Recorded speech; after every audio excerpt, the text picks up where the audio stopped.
to the flag of the United States of America and to the republic for which it stands, one nation, under God, indivisible, with liberty and justice for all.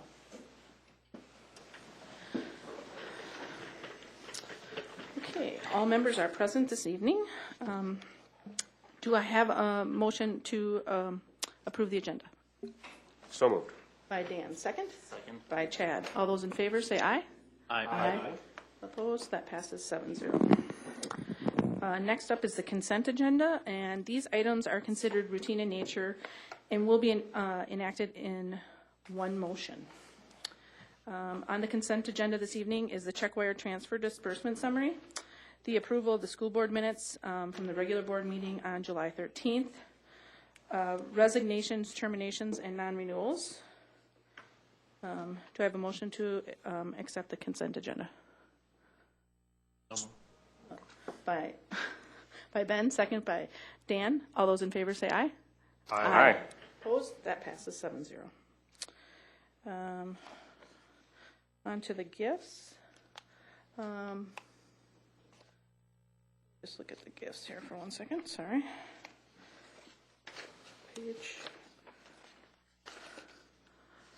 All right. Do I have a motion to approve the acceptance of the gifts as listed? So moved. By Dan. Second? Second. By Chad. All those in favor say aye. Aye. Opposed? That passes 7-0. Laker Pride. Oh, it is? Oh, I'm sorry. Roll call. I always miss this one. Chad. Aye. Ben. Aye. Dan. Aye. Todd. Aye. Aye. Rich. Aye. Melissa. Aye. Aye. 7-0. Laker Pride, nothing tonight. And then the open forum is right now. That's a 15-minute period set aside to receive citizen input through this open forum segment on the board agenda. Is there anyone wanting to address the board this evening? Okay, seeing none. On to personnel. Matt. All right. Good evening, members of the board. First off, I would like to recommend the following candidates for employment, and am seeking board approval. All right, do I have a motion to accept the candidates for employment? So moved. By Melissa, second. Second. By Dan. All those in favor say aye. Aye. Opposed? That passes 7-0. And next, I present the following leaves of absence, and am seeking board approval. Do I have a motion to approve the leaves of absence as listed? So moved. By Chad. Second. By Ben. All those in favor say aye. Aye. Opposed? That's 7-0. And next, I'm presenting the district retirement of Eileen Hansen, who's been a kids company site leader most recently, but has spent 18 years with us in our kids company program. Certainly a huge presence within that program, and she will be missed. Right. Do I have a motion to approve the district retirement as listed? So moved. By Dan. Second. Second. By Todd. All those in favor say aye. Aye. Opposed? That passes 7-0 as well. And lastly, this evening, I do have a staffing request for the upcoming school year. First off is a health aide position at Edgewood School. Previously, we've had a shared health aide between Westwood and Edgewood on the campus there.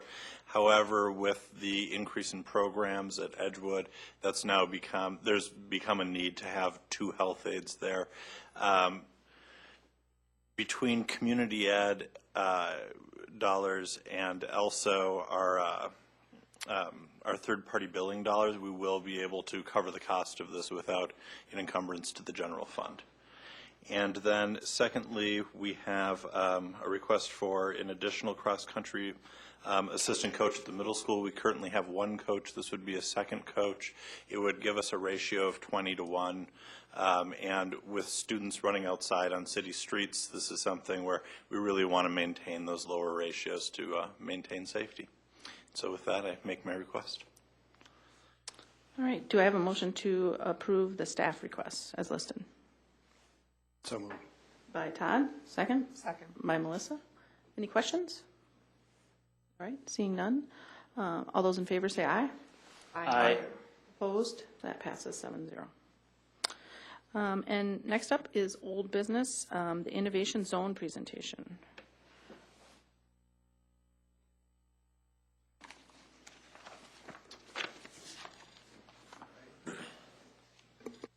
evening, Chair Ruel, members of the board, Dr. Stallo.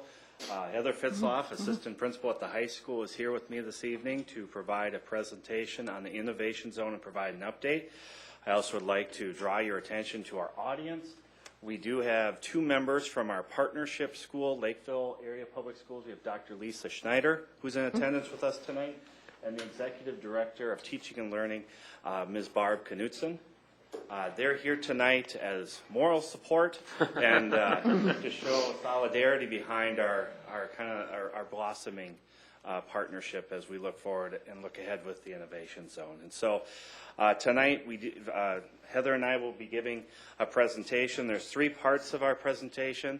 We'll be giving an overview. The last time as a board we talked about this in earnest was back in March, early part of April. So it's been some time. So we thought we'd go over, provide a little bit of an overview. Since that time, we've attended the Blue Valley Center for Advanced Professional Studies conference overview, and Heather will be sharing information about that conference. We did have 3 board members join us at that conference, and at that time certainly would hope or include the board voices at that conference as well. And then from that conference, it was our time to really meet with Lakeville for the first time beyond just Dr. Schneider, Dr. Stallo, myself, and Ms. Knudsen, to really talk about what makes sense for our partnership, and we put forward some next steps and recommendations. At the end of the presentation, I am going to be seeking board approval on the job description for an Innovation Zone coordinator. I'll talk a little bit about that as we get into the presentation. And then also in your board packet for our first read is a draft joint powers agreement. That again, it's tonight for our first read. We're not asking you to take any action on that, but in essence, we'll be coming back on August 24th for another review, and we'll be seeking board approval at that time moving forward. So the historic overview. Really last spring, the superintendents from Burnsville, Lakeville, and Prior Lake Savage got together to talk about were there possible ways to partner, and specifically looking at the Department of Education Innovation Zone pilot project. And basically, through the MDE, it's an avenue for districts to collaborate together to improve student and school outcomes. There are 2 other districts in the state that are in an innovation zone, Farmington Public Schools with Spring Lake Park. And so we had a model to really look at, are there opportunities that we could look at, some mutual objectives to benefit students and schools. There's 4 areas that are listed up here. Looking at, through the innovation project, of really what are the goals as districts come together, of what are those types of programs to be looking for to create for students. And that's challenging programmatic options, professional development, student engagement, connection, challenging learning, and then really efficiencies in delivering financial and other services. When the superintendents started talking about this and reaching out to Jay Haugen and Jeff Ronenberg and the other districts, they really just kind of looked at what makes sense here and where are there natural connections for us to be doing some similar things for kids. And when we looked at the 4 possible areas and we started talking about some things that we'd have some mutual ideas and concepts to explore for our pilot, we really focused on 3 of the 4. We knew that professional development would be coming as we went through this process, but really at the beginning, we're talking about challenging programs for kids, increasing their engagement, and then demonstrating those efficiencies in financial and other services. So from there, it became what are we going to do? And we started the application process and started looking at what is it that we're looking for. And so we created a vision of what we want to attain, which is to create a highly marketable and innovative workforce in order to meet the demands of an increasingly competitive global market. And the mission underneath that vision is design, develop, and implement personalized learning experiences through programming and partnerships that include real-world profession-based work experiences. And that's where really kind of the rubber hits the road, is how can we better connect with businesses, community, nonprofit, and really look at having a deep experience for kids beyond the classroom, beyond the walls of our high schools. And then increase student readiness to meet the demands of the 21st century in careers especially high demand, high wage jobs currently in Minnesota. You know, the one thing, I'll birdwalk here just a little bit. When we look at the vision and mission, we're talking about highly marketable kids and workforce. We're not talking about just the high kids. We're talking about creating opportunities for all kids in our schools. And ultimately, kids coming up from elementary, middle school have opportunities for all kids at all levels to be able to somehow experience and engage in these types of experiences at the school as well as with real-world partnerships. And that's really an exciting component of this program as we move forward. So we're always looking for ways for students to find connection. This is another way that we can do that and move forward with. Rationale. We looked at the Minnesota Department of Employment and Economic Development. We also spent time looking at Dakota County Chamber of Commerce study about, you know, really what's available out there. Where are those areas where we're projecting that we need more, where we need more of a workforce. And so we knew a couple things. Minnesota's economy is going to continue to grow by 7% between 2012 2022, and these are the particular careers that we're seeing some projected openings. So we know that there's possibilities out there and looking at ways that we can create these pathways for students in our schools right now to help bridge the gap between high school and then post-secondary or going right into the job workforce. So our innovation zone partner, really why collaborate? And again, it comes back to there's a lot of different reasons, but you know, these are kind of the top four. There are some efficiencies financially and with responsibility. There's a wide variety of district and school expertise between both districts and the three high schools, Lakeville North, Lakeville South, Prior Lake High School, and community business assets and expertise. And then also looking at ways that we can build on the curriculum development and seeing if there are any variances or working with our partner with businesses in order to have real life work experiences so it meets the credits for kids to graduate. Looking at strategic planning, both districts have partnership embedded in the strategic plans. And beyond that, just strong traditions of having partnerships with community and business. And looking at between Lakeville and Prior Lake Savage, being able to open up the untapped potential between both districts and allowing students from both districts to have profession-based learning or connections in the businesses in both of those districts seems like such a gem. And to be able to connect our students to that, and then even beyond that to more of a global and Twin City metro area, there really are some great opportunities there. I want to go back just a minute because at the beginning I talked about three districts, Lakeville, Prior Lake Savage, and Burnsville. And this past spring, when looking at the opportunity of going down the road of an innovation zone partnership, every district of the three we're talking about, does this make sense? You know, does this work for us? And for Lakeville Public Schools and Prior Lake Public Schools, we had those conversations and came to the conclusion that yes, there is merit here. And this is a great idea and something we're going to move forward with. Burnsville Public Schools also had that same conversation. They found merit with it also. They felt that there was good connection and good opportunities for their students. But at the point that they were going through a referendum for new buildings and also in defining their vision of 191, they just felt that the timing wasn't right for their district. And so as we move forward, the door is open, you know, for future partnership and collaboration. But at this time, they've decided that they're going to focus more on their vision in Burnsville, in District 191, and we're going to continue moving forward as partnership of two districts. So our partnership specifics, every high school has opportunities for students. We have our Fab Lab at the high school. At Lakeville, there's the online learning component, Link 12. Lakeville North has Business Academy. Lakeville South has a STEM Academy.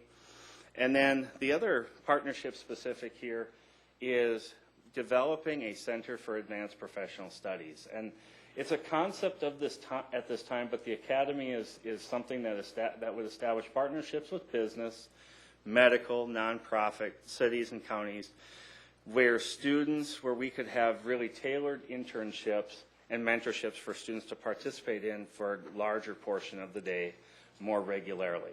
The students would really be in those partnerships for maybe up to a half the day for a semester, and then take classes back at their home high school, or if it makes sense, maybe take classes at the other high school based on where the partnership or where their mentorship may be.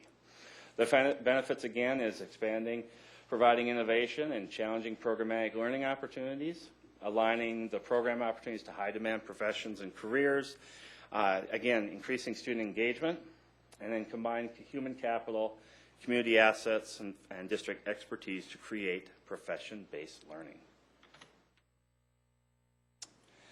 So in our application, we had to come up with a variety of success measures, and we came up with 12. And they're all listed here. And instead of reading off all 12, I'm just going to give you some highlights. But there's 4 key areas. One is on student achievement, student participation, stakeholder partnership feedback, and then post-secondary measures. And really, we're at the very beginning part of this.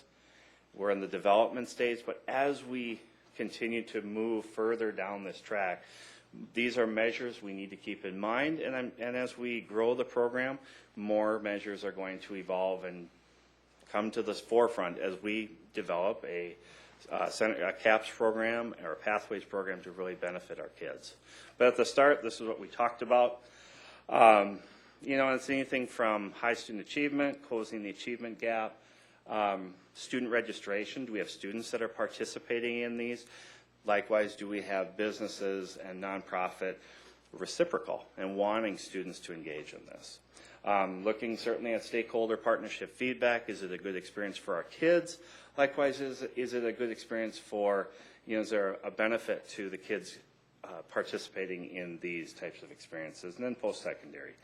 Really, how many are going to college, whether it be 2-year, 4-year, or going right into the workforce, but then maybe down the road, sending out another survey to say, participation in a Pathways program or CAPS, how did it impact your studies either in post-secondary or in the positions that, in the careers that you're seeking now?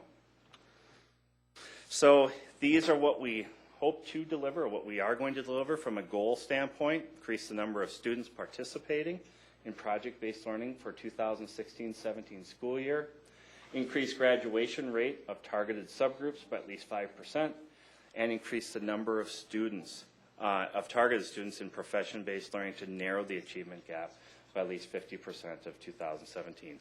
These are the measurable goals we needed to have in the innovation zone in order to comply with the requirements for this application. The focus is, and you've heard it, it should be a recurring theme here, college and career readiness, profession-based learning, those partnerships, and then create the Center for Advanced Professional Studies. We are in year 1, and it is all about planning. This is a planning year. Back in March when we were talking about, what 2015, 2016 would look like, it's all about planning, and we're still planning. There's a lot of things that go into this, but as we've started to get into the school year, I guess, and we've started to talk about what next year looks like, there's some action that's coming. It's almost like super urgent, really urgent, and urgent. And we'll talk a little bit about that here in the next steps, because as we want to market to kids and we're looking at getting ready for that 2016-2017 school year, we really need to look at classes and pathways, have those, in essence, somewhat solidified by student registration, which is this December. And so as we kind of backwards design there's some things that we've identified that we're going to be working on, but also, too, we've got a plan which we'll be sharing with you shortly. With that, I'm going to turn it over to Heather to talk about the Blue Valley CAPS Conference. I'm really excited to share with you about our trip to Kansas City. The Blue Valley CAPS Conference, they call it the Summer Huddle, and folks from all over the country came, board members, business partners, community members, other assistant principals, principals, at various levels of their implementation of CAPS. we brought with us from Prior Lake Savage, myself and Mr. Holmberg, Dr. Stallo, as well as Joe Kabushek and Kevin Schuttinger from the high school, as well as our board members, Melissa Enger, Stacy Ruel, and Chad Rittenauer. So during those 3 days, it was inspiration moving into our first steps here of planning. We were able to ask specific questions, talk and hear from students, which was probably the most powerful aspect of the trip. However, we also had Lakeville that was there with us, Dr. Snyder, as well as a representative from Lakeville North and Lakeville South. And again, as we and they had a board member as well. As we move forward into this planning year, we were able to hear how CAPS developed and see what the potential is for the future. The CAPS conference talked about 5 guiding principles, and it's going to sound similar to what Mr. Holmberg just talked about. First, the instructors develop project-based experiences for students based on their collaboration with the community partners and businesses, local businesses. That offers the students and the businesses and community partners a benefit, and we heard directly from them about those benefits. The second guiding principle talks about the experiences that really build the professional skills for students, and we saw them firsthand. So not only did we hear from students as they spoke to a large crowd of adults, that communication piece, it was absolutely powerful, and as well as their specific experiences. One student in particular that I talked to actually after he presented actually tried to sell us his product that he had come up with in collaboration with his partner. And he not only learned those essential skills of sales, but just his presence with us and how he came around to saying, so, asking us the right questions, down to they were dressed professionally and just were top notch. And all of that, if you ask those students, was a testament to the CAPS program. So truly they've implemented a model that matches with these guiding principles. The third guiding principle was where students find their strengths and passions through the career pathways, through their interest levels. There might be an interest, but they might find their passion. And as Mr. Holmberg said before, our goal in all of education, we want kids to find their passion and that purpose for when they leave our school. And we still have a group of kids that need to still find that passion and purpose. And this hands-on project-based partnership is just powerful to them as they move on. As a resource. Many of them actually talked about internships that they were able to secure as they left high school moving into their post-secondary education. Others went right into the workforce and actually talked about being in class with other students and their professors and the students in their classroom being impressed with their experiences and couldn't believe that they had them in high school. The fourth basically focuses on those 21st century learning. That fourth guiding principle is where instructors will create that environment where critical thinking, collaboration, communication, and just working through a problem and that process to come to an end result. And I also found it interesting in talking to one of the teachers who had been there at the implementation of the CAPS program. She was very critical when students would come to her initially with their project, with their problem, they'd have the problem and then come to her and she'd see where there might be holes or where it might be not a real strong project, but the process in itself, the critical thinking, sitting down and talking with the partners and going through that process was what it was all about. Because in the real world, that's what they do. It doesn't always work out. So that experience in itself is also one of the guiding principles. And finally, it's not a set in stone from year to year curriculum. It's a continuous partnership with the community and businesses where we know that we are continually trying to find a program and train kids and teach kids about jobs that don't even exist yet. So each year, part of the guiding principle is coming back to the table and saying, what new technology have you experienced in your company where we can provide students that might have that experience or that those technical skills or so on and so forth. So all of that is part of their guiding principles from year to year and continuing to implement the best career pathway for each of the students involved. Finally, during the 3 days of action-packed time that we were there were also many sessions where, depending on who you are, what sort of interest you or what role you had in this process, as you can see, there are many different, just nuts and bolts. How did you develop curriculum? How did you develop those partnerships? What's the role of the Board of Education in all of this? Particular to me and to the assistant principals who work with kids every day, aside from just visualizing the students in a program like this and being just overwhelmed, thinking this is awesome for our kids, picturing individual students in that, it was the high school relationships and partnerships. Part of what we also talked about was, even though we're working with Lakeville, North and South, we want students to still feel a sense of pride for their home high school.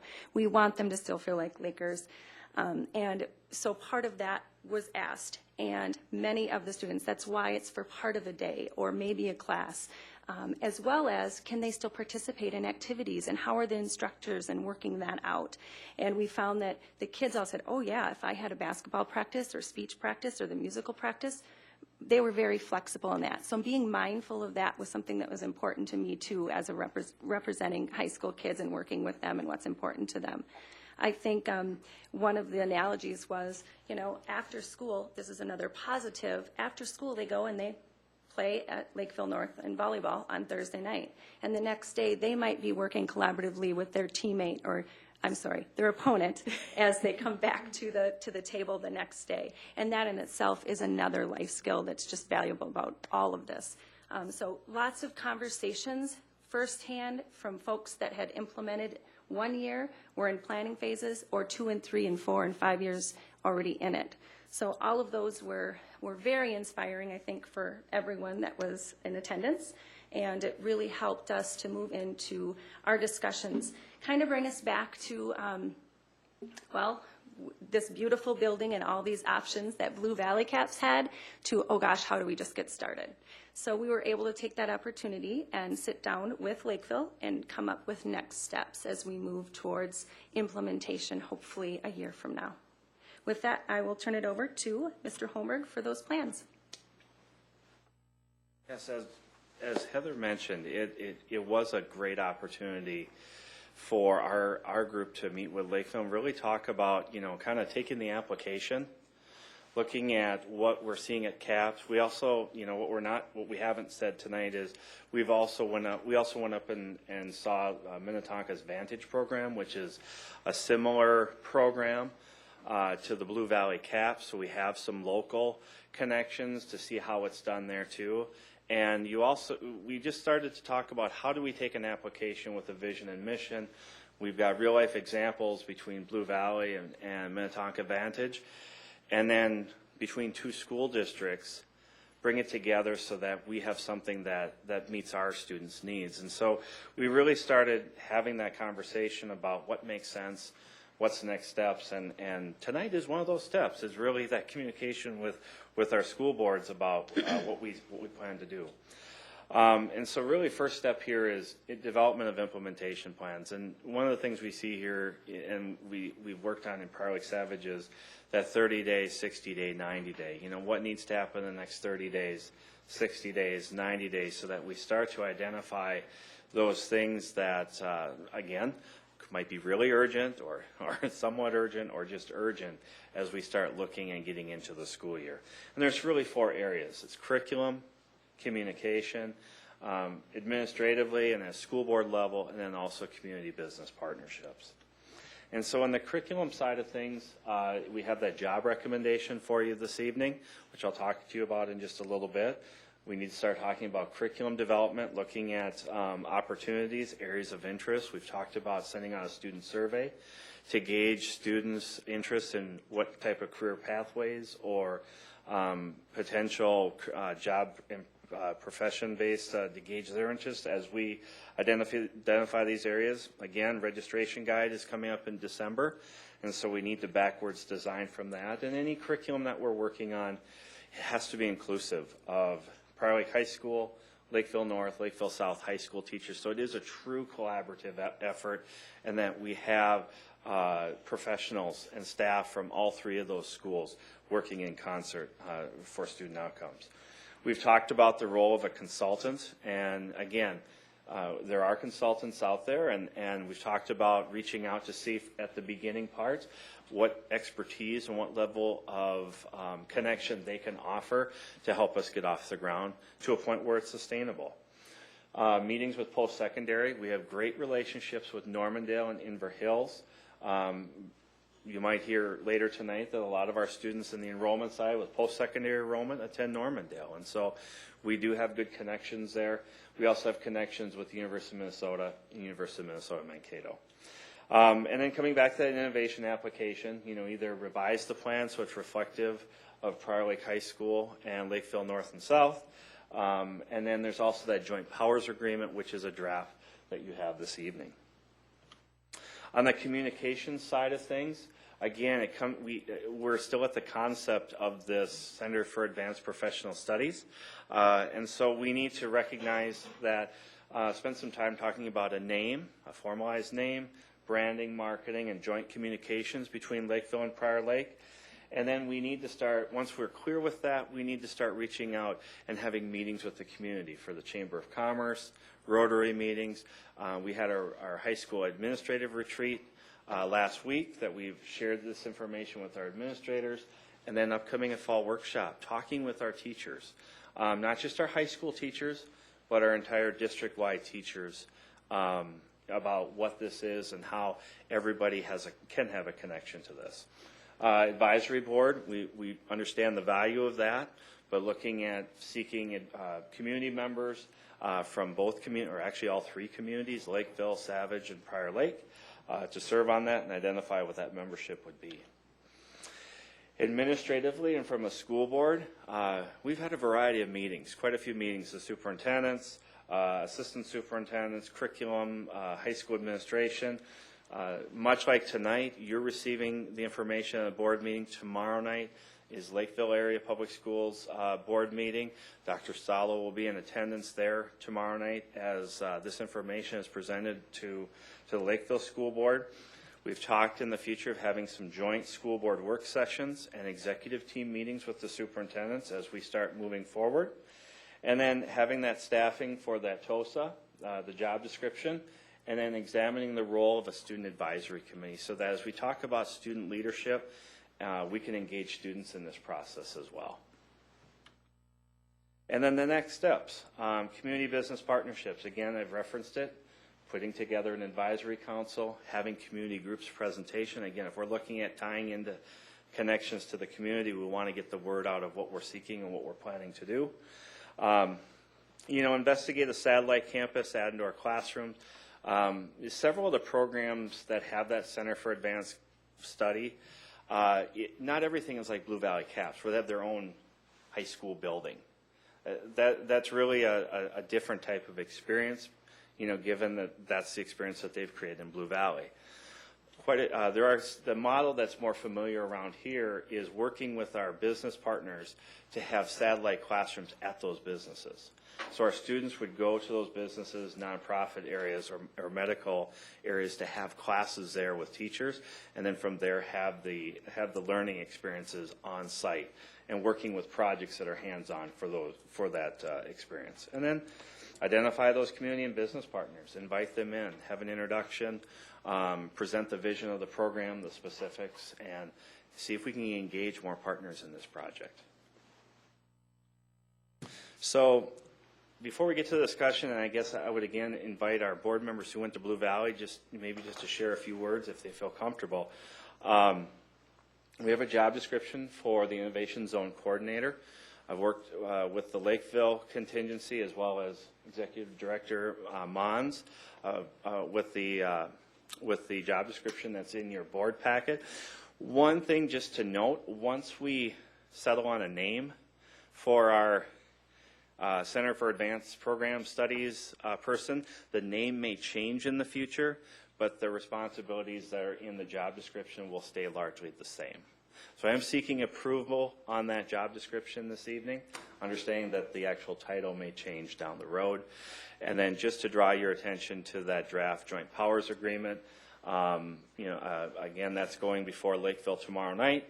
But again, to give you an opportunity to look at that draft joint powers agreement. If you have any questions, otherwise we would bring that back for board approval on August 24th.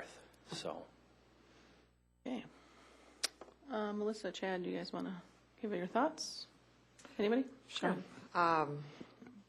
We've had a lot of meetings on this through now. We've had a lot of preparation, and I think this is one of the most exciting opportunities for our young people to match their passions, their strengths, their excitement as they're preparing their years through high school and on to career ready and jobs and college, and matching students and mentors and business partners. As a business person myself, I'm excited. I'm excited that our kids are going to be able to do this, and I think it's a smart decision for us to work collaboratively with Lakeville. And I'm excited about the project. I think it's a smart opportunity for our kids. It delivers on what we give to all students and our promise to offer things to all students. It was amazing how engaged every student there who spoke to us was. Separate the building from the program. The program is amazing. I know we can do it here. We just start off smaller. It kind of brings learning home to all the students. They get to see actually what they'll be able to do with what they learn, rather than you'll use it in college or you'll use it in the next grade. They can apply focus and see what they're going to do. I think it's going to be a very good thing. A little bit of concern that a few people I've mentioned this to have had is that it would be like a caste system, which is completely something it is not. It's not where we'll give a test to students and say, well, you're going to be an engineer and you're going to be a doctor and you're going to do this. No, it's the students show the interest and we assist them in following their passion. That's a very important thing.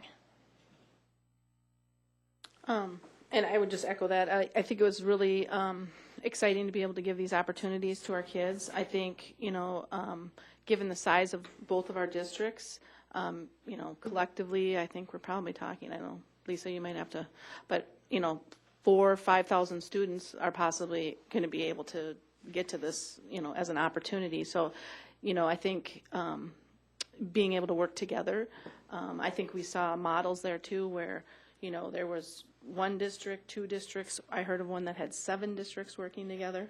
So it's been done before, and collectively pooling our resources, I think, makes a lot of sense. From a community standpoint, it opens up a lot more opportunities for us. And I think being able to, and I heard this there too, is, it's really important to find your passion. And I think my daughter just went through the mentoring program and is now going into college.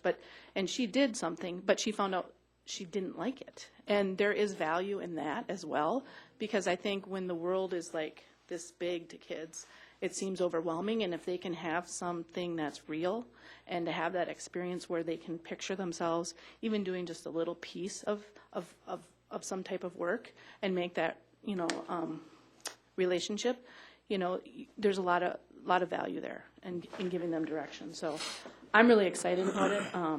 I think this is the beginning of a great partnership. And I think, if I'm wrong, I might be wrong, but I thought Blue Valley started out small as well. Yes. They didn't obviously have the big building with 600 students. So, I think you start small and it grows. And, we'll have the curriculum and the expertise behind it to just kind of make it grow. So I'm really excited about it. And I know, unfortunately, not all of you guys got to go with us, but so we came back all really pumped.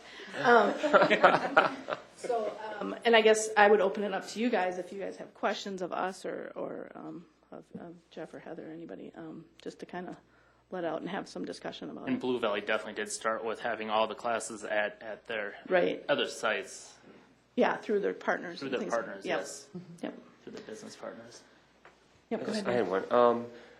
So, looking forward, are we talking about one area of interest? What's the typical place to start? Because it seems to me you'd want to get one thing right, and then from there you could add once you had a blueprint, you could add as much as you wanted going forward, but it seems to me you'd want to start with.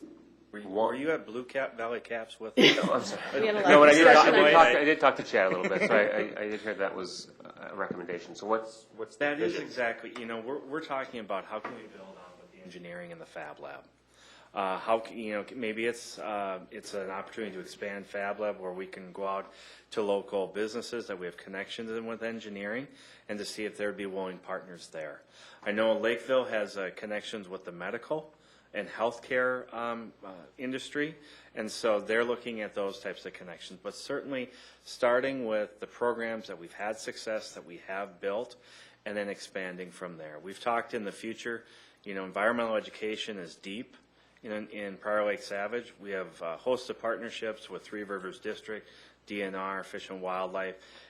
Down the road, maybe looking at an environmental science or environmental engineering pathway down the road. But again, to your point, it's starting small. It's starting with something that we have expertise and we have strong connections to, and then it's a program that we can build and build off the growth. And once we have that success, start to build other types of pathways and programs as well. Okay, thanks. Other question? Yep, go ahead, Rich. How is this different than the mentor program? That's a great question. The mentor program, I guess maybe the easiest way to look at that, with the mentor program might be once a week, or it might be short periods of time where they're meeting with a business, or they're meeting with somebody that's in the community.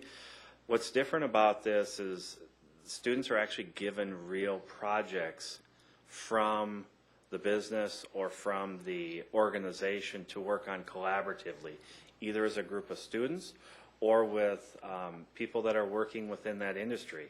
So if I'm a student that's in a CAPS program, it would, either in a semester or year-long format, for half the day, I might be spending half the day at this company working on this project.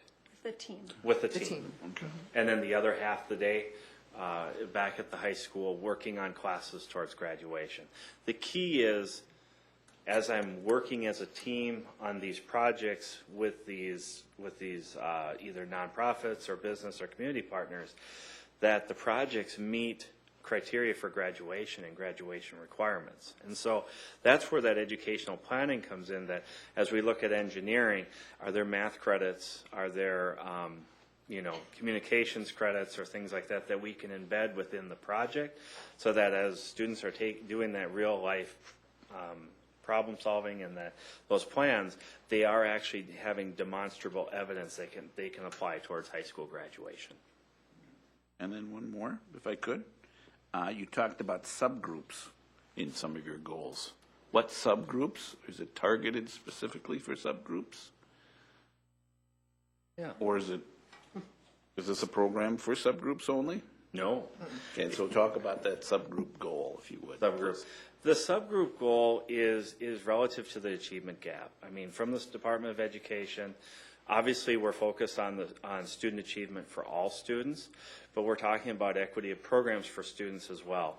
That this is a program that would be open to all students, and that academically, as we look at our ethnicity within the district, as well as kids within the programs, that there are learning targets that they are meeting their criteria for graduation, and that we are closing that achievement gap. Thank you. Melissa? I was going to add back to Rich's question, these students are doing project presentations to C-suite level at the companies, which is a really wonderful opportunity that they could never get otherwise. Sweet. Your CEO, CFO. Oh, okay. Executive speak. I didn't know what that term was. I'm sorry, I apologize. So they're at that level, and they're doing these projects because that management team says they have a need, and then they'll put the project together, and then they'll make the presentation, and then they oftentimes have a capstone at the end of the project at the end. Okay. Any other questions? Anyone have any questions on the agreement of any sort? Did you guys have a chance to look at that? I know Lakeville's had a chance to look at that, and, you know, that's why it's just coming for a first read. I think if you guys have any feedback or anything on that, you know, just let Dr. Stello, myself, know and get it figured out before next time. Okay. Any other questions? I think we're going to look for approval of the job description, right? And I got to get the name right. Okay. All right. Do I have a motion to approve the Innovation Zone Coordinator position as listed? So moved. By Melissa. Second. By Chad. All those in favor say aye. Aye. Opposed? All right. That passes 7-0. Thank you. Thank you. All right. Yeah, go ahead. You want me to do it? No? Okay. Next up on old business is just kind of a calendar change. We just noticed the calendar coming up, and I think we did this last year, actually. We shifted, we're wanting to shift anyway, the November 9th meeting to November 2nd, and the November 23rd meeting to November 16th, the study session that week, just to kind of get it out of Thanksgiving week. So, does anybody have any questions on that? Pretty straightforward. Okay. Do I have a motion to amend the calendar as listed? So moved. By Todd. Second? Second. By Dan. All those in favor say aye. Aye. Okay, thank you. New business, up the dissolution of the cooperative sponsorship. Oh, you are not I was going to say, you are not Mr. Reeves. Rationale is the same. Yep. Very simply, Mr. Reitz is looking to dissolve the cooperative sponsorship with girls hockey for Belle Plaine. They had no participants last year, so it doesn't make a lot of sense to have a cooperative sponsorship for a school if they're not going to have any participants. So it's a pretty simple, and obviously we'll continue to offer girls hockey, but it'll be just our district like we do with any other of our extracurricular activities. All right. Do I have a motion for the dissolution of the cooperative with Belle Plaine for girls hockey? Todd? So moved. Rich? Todd? Rich? Okay. All right. I can have it. All right. Got it, Martha? All right. All those in favor say aye. Aye. Opposed? That passes 7-0. Thank you. Thank you on behalf of Mr. Reitz. Okay. This was supposed to be Matt Mons, but, oh no, here, Julie Sink, sorry. I see it. Student enrollment. Good evening, Board Chair, Ruel, board members, Dr. Stallo. We always talk about our enrollment at this time of the year. And as I work through the enrollment, we've talked with the elementary principals and making sure that our enrollment is, that we try and keep those class sizes low. We are about 85 students above my budgeted number right now, mainly at the middle and upper level. We're still short at our elementary level, what we have for budget. And so we are still holding one FTE teaching staff for the elementary to see if we get those additional students. So we are looking very well for our start of the school year for our enrollment. We do have, typically, we lose about 50 kids from the beginning of the school year until October 1. And why do we lose those students is because we don't know which students are leaving our district, especially at that upper level. Our elementary students' parents are really good about letting us know that they're moving or whatever they're doing, that they're changes that they're making in their lives. They let us know because it's important for the kids, but as those kids get older, it doesn't become quite as important to let us know. And so we definitely see who's not coming to school on the first couple days of school.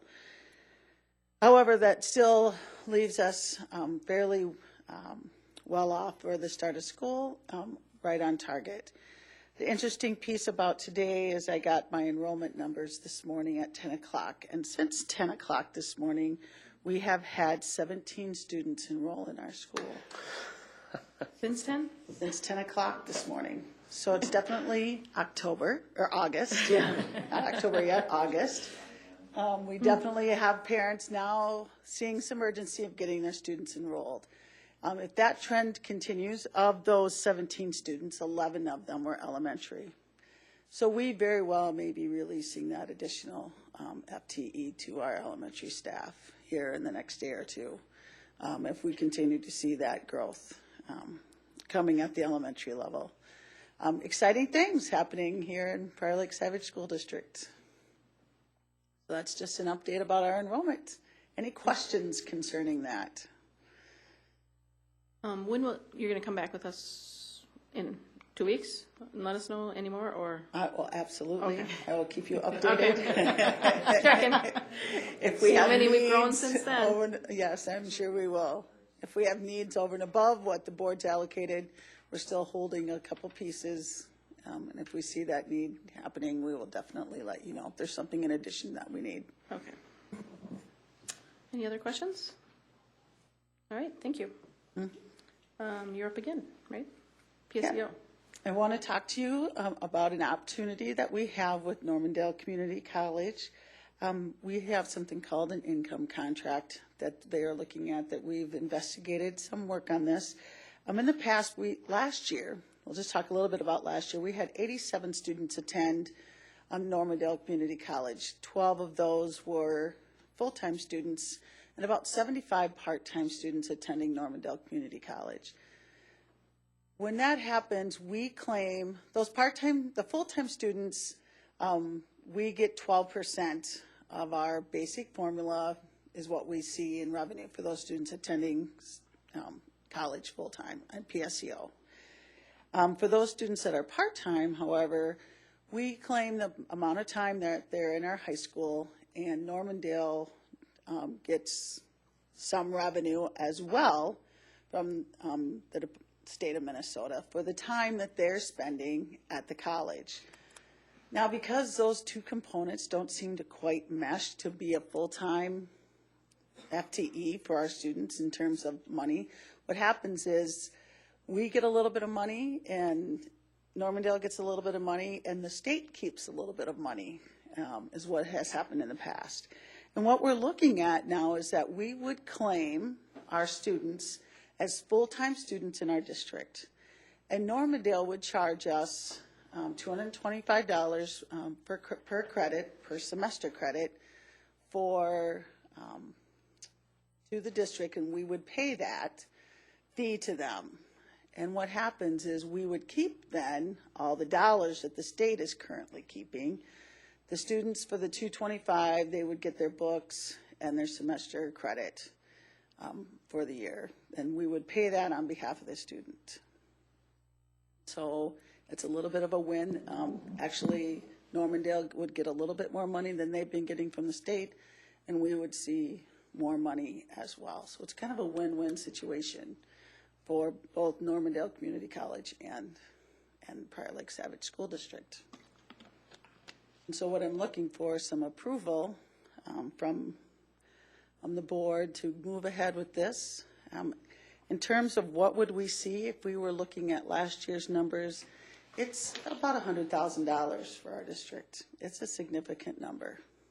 So I see this as a definite win for the school district. That's even after the payments are made to Normandale?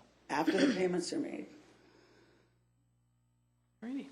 But we'll see a little bit different look in our enrollment now because those kids will stay here. We won't see that big reduction of 60 students in our enrollment numbers. But then what will happen is we will see an increase in revenue, but we'll also see an increase in expenditures. So if the board approves this, when I'm creating the final budget in December, I will take all those into consideration and you'll see that adjustment in our budget.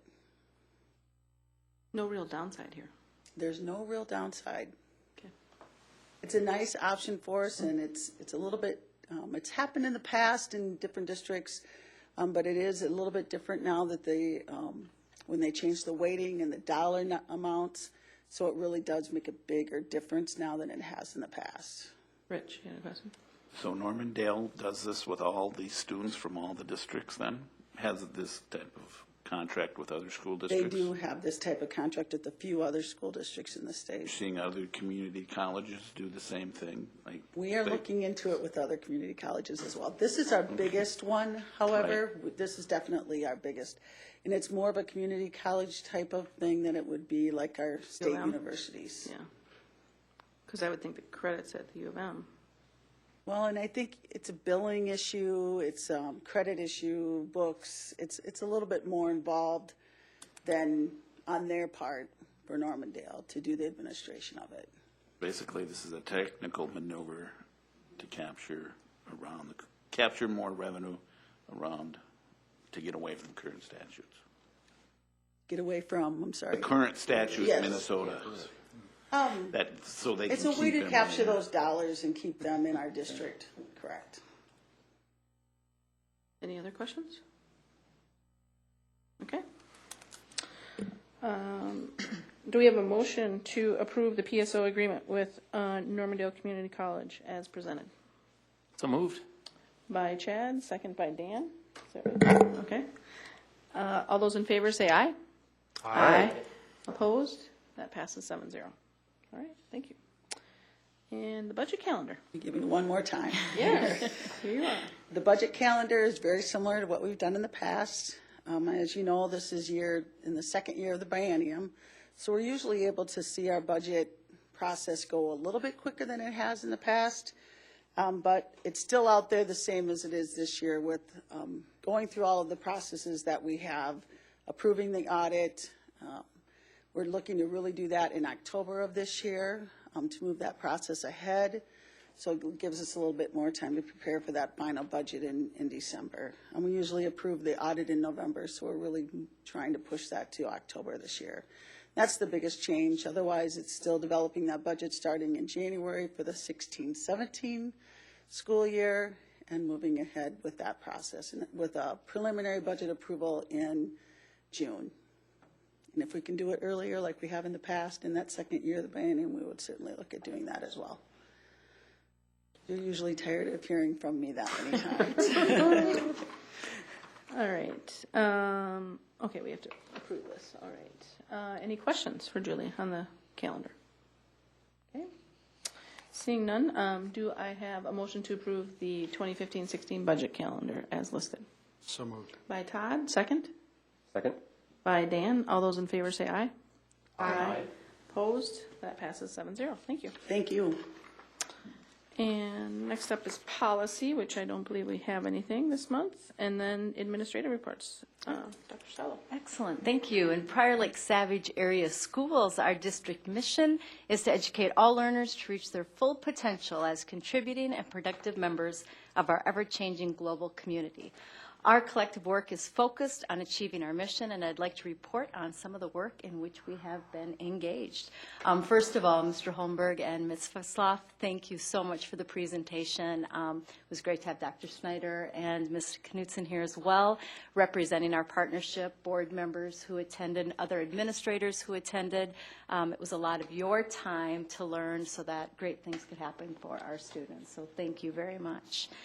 We have a long history of a very strong working relationship with our cities, and we continued to foster that this evening with a joint meeting between the Savage City Council and our Prior Lake Savage Area Schools School Board. Our purpose in coming together is to ensure that we are all well informed in order to collaborate and best serve our students, families, and community members. I want to thank Mayor Williams and City Administrator Barry Stock and the council, as well as other staff members, for being here this evening, and look forward to continuing to forge a positive and productive working relationship. Also wanted to share some information on our MCA results. The State of Minnesota Comprehensive Assessment, or MCA results, were recently released, and we have much to celebrate as we begin to desegregate the data and analyze the results. As a reminder, the MCA tests are the state tests that help districts measure student progress toward Minnesota's academic standards in reading, math, and science. In reading, Prior Lake Savage Area students, school students are outperforming state peers by more than 10.6% at all grade levels. We've seen nice gains, particularly in grade 4, 5th, and 7th. In math, our students are outperforming state peers by more than 15% at all grade levels, with 11th grade students increasing proficiency as a cohort by nearly 4%. 5th graders as a cohort did decrease in proficiency by about 10%.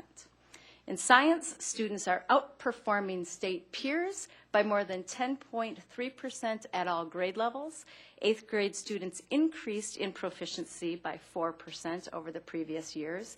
5th grade students did decrease in proficiency by 12% since 2014. Well, there were some online testing disruptions for students as they tested in math, reading, and science. We will be looking at ourselves and spending time with our curriculum committees to identify specific areas where students performed well and those areas in which we want to and need to improve. We'll look at aligning curriculum and our instructional strategies based on student needs.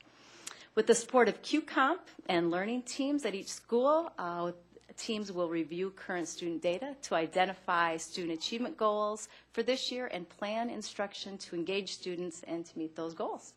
District administrators will utilize our data warehouse to review and analyze historical data trends to determine our student growth and gap closing measures for all subgroups. We will use this data in part to review our district goals as outlined in our World's Best Workforce Plan and to ensure that we are meeting the Minnesota Department of Education goals. Jeff alluded to these earlier in the Innovation Zone Plan, the goals of reducing achievement gaps by 50% in all areas by 2017, as well as increasing the graduation rate to 90% for every student subgroup by 2020, with no group below 85%.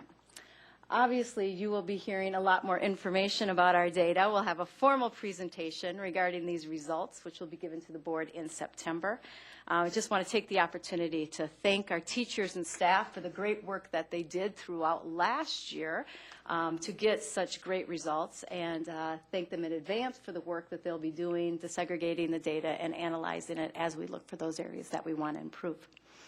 I also wanted to just report briefly on the administrative retreat that we had last week. The entire administrative team dedicated 2 full days last week to learning, reflecting, and planning as we officially kicked off the 2015-16 school year. We used our strategic roadmap and the tenets of the book Switch by Chip and Dan Heath to bring life to our theme of honoring the past and creating the future. We have much exciting work in front of us, and we grounded ourselves in our collective role along with our board members as the guiding coalition of the strategic roadmap, our framework for the future. The full administrative team will be coming back together August 25th to continue our work, and we'll discuss the communicating our message to staff during the back-to-school kickoff at the building and at each site during the school year. Finally, our iPad distribution dates for grades 8 through 12 have been set and communicated to families. This will take place at Prior Lake High School beginning August 17th and will be wrapping up August 20th. We are also on schedule to distribute 1,000 new Chromebooks for middle and high school students. Existing Chromebooks are being redeployed at the elementary level. Our desktop computer refresh is complete in all of the school buildings. The new computers are just starting to be installed at the DSC. The original computers, which are just 3 years old, will be redeployed as student computers in labs throughout the district. So, as you can tell, the pace is definitely picking up as we prepare for students to begin the new school year in less than a month. We are delighted by the number of people who are coming into the district service center, enrolling their children and wanting to learn more about our schools. 17 as of 10 o'clock this morning. And we just want to invite parents to continue to call or visit to make sure that all of your questions are answered. Thank you. All right. Administrative reports. Mr. Holmberg. Yes, I just wanted to give a brief update. We are getting ready for our next demographic study committee process on August 24th. I will be bringing forward the process, membership, and meeting schedule for that group to commence later in September and wrapping up their review of our demographics and enrollment to bring back to the board in October. Just as a brief refresher, as per our demographic study that we had completed several years ago, one of the recommendations was to annually convene a group to look at our demographics locally, building permits, looking at student enrollment, and so just following through with that charge. And as we continue to get 17 more students as of 10 o'clock today, and growth is coming in our communities, it's more vital and more important than ever that we have this group come together to look at this information and make some recommendations and key insights for you as board members moving forward. All right. Julie. Last year, at the end of the legislative session, they authorized school districts to be able to create this 10-year long-term facility maintenance report. This has been a really, as we reviewed this, and I brought it to the last board meeting in July, that this was something new for us. This is really going to help our district. Jim Delbo and myself, along with our partners Nexus for our deferred maintenance and IEA for our health and safety, have been working with us to create this long 10-year plan. We actually have to submit that to the Department of Education by Friday of this week. So we've been working really hard on putting that information together and what kinds of deferred maintenance items do we have. Those Group B projects are one of, is the area that we're really looking for to fill in those holes each of those years, and when can we do some of those projects over the next several years.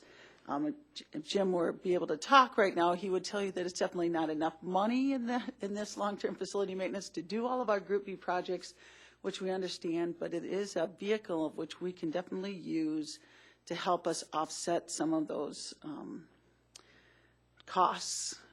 The nice part is that it's an aid component that's really helping us with this. That aid that we're getting from the department or from the state, and we're not having to go to our taxpayers for these deferred maintenance items. And just so you know, this long-term facility maintenance report covers health and safety, it covers deferred maintenance, and it also is helping to cover our all facilities bonding that we just completed with our past projects. And so it involves all three of those components. So we're able to do for 16-17 school year, because that's what we're levying for here in September. We're able to add about $800,000 in projects without an increase to our taxpayers. So it is a really a big help. And then it goes up from there each of the next couple years. In the past, all of those components had separate funding options, and there wasn't any aid component to that. So it is really a help for our district. We will, because it's the first year of this long-term facility maintenance report, we will come to the board in August at the next board meeting to ask for approval. It's the one time that we submit something to the Department of Ed by a required date where they say that we can come to the board for approval after the fact. And so that's what we'll be doing. The board certainly has a chance, and we will have an opportunity again to go through this and make changes if the board wishes us to make any kinds of types of changes. And it's really for the 16-17, even though we're doing it now quickly. It's for 16-17 that we're most concerned, and then we'll be looking at it in conjunction with any other kind of projects we'll be doing in the future to make adjustments to that as necessary. So it's not an inflexible document. Is this something that we'll have to every year? We will every year probably be approving this, and most likely it wouldn't be something that's just a 1 year. Okay. But I just wanted to update you on that since we talked about it in July, what that looks like. So we have been working on that report. Okay. Board reports. Any board reports? Student council starts next month. She'll be here next month. All right. Seeing nothing else, the only future event we have coming up is our regular board meeting, our second one of this month, which will be August 24th, right here at the DSC at 7 p.m. All right. Do I have a motion to adjourn the meeting? So moved. Todd, second by Ben. All those in favor say aye. Aye. All right. We're adjourned. Thank you.